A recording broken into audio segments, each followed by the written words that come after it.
Hello, this is my informative speech. My name is Jessica Velasco, and I would like to talk to you about ADHD. Hello, today I would like to talk and teach you about attention deficit hyperactive disorder, also known as ADHD, a chronic condition that is really common nowadays. I myself was diagnosed with ADHD at a really young age. I was 7 years old. A teacher at school told my mom she would like for her to take me to the doctor so I could get evaluated. She thought that I might have ADHD. I had difficulty paying attention. I couldn't stay focused or still, and these are some signs and symptoms of ADHD. Growing up with ADHD gave me the curiosity of wanting to know what causes it and what treatments are out there. A person with ADHD has difference in brain development, a brain activity.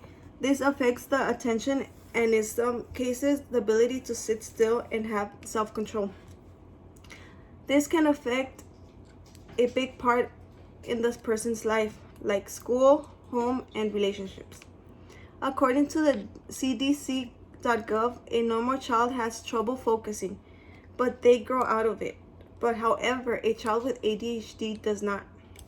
The symptoms of a child with ADHD are daydreaming a lot, forgets or loses things a lot, squirms or fidgets, talks too much, makes careless mistakes, takes unnecessary risks, and has a hard time resisting temptation, have trouble taking turns, have difficulty getting along with other people, get distracted easily, and can focus.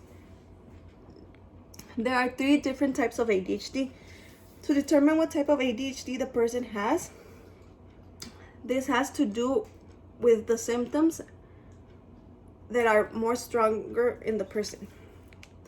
The first type being predominantly inattentive presentation. It's when it is hard for a person to finish a task, follow instructions, or when having a conversation, they forget details of a daily thing.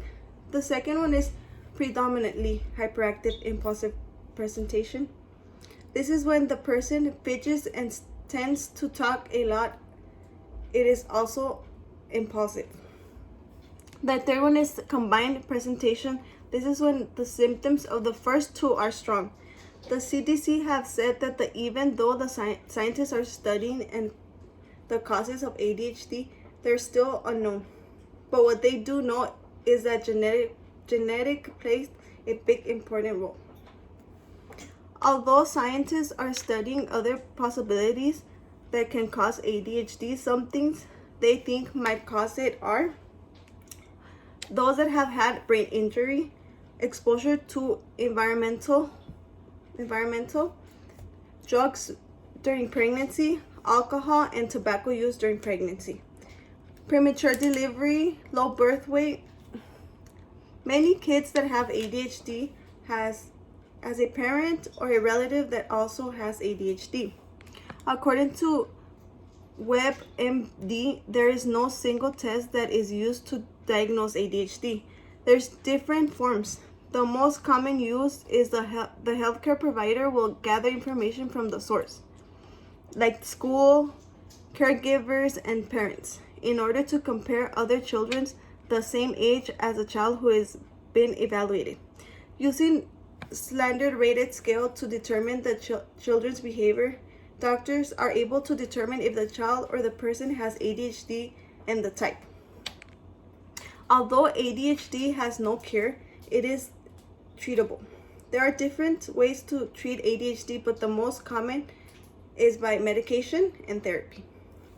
Your doctor might want you to get therapy, like support group, cognitive behavior therapy, anger management, counseling, physiology, family therapy. For the parents of the child, parent coaching is good for them. They learn the best way to respond to the behavior problems that come with having ADHD. School support is really important for the child to enjoy and do good in school. Types of medication your doctor will prescribe you for your ADHD would be stimulant and condition enhancers, medication, and antiperspirant drugs. This all depends on the person and what medication will work best for them and how much dosage the person or the child might need to last them all day.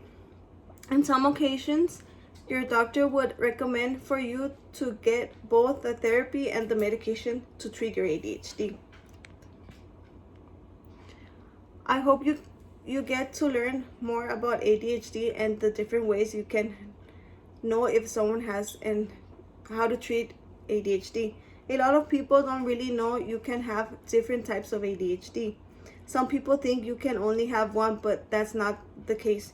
As you got to see, there are 3 different types. The different things you can do to treat it, not just with medication, but also by getting therapy, not just for the person with ADHD, but for the family. I know it's not easy living with a person with ADHD. Thank you for your attention, and I hope you like this presentation.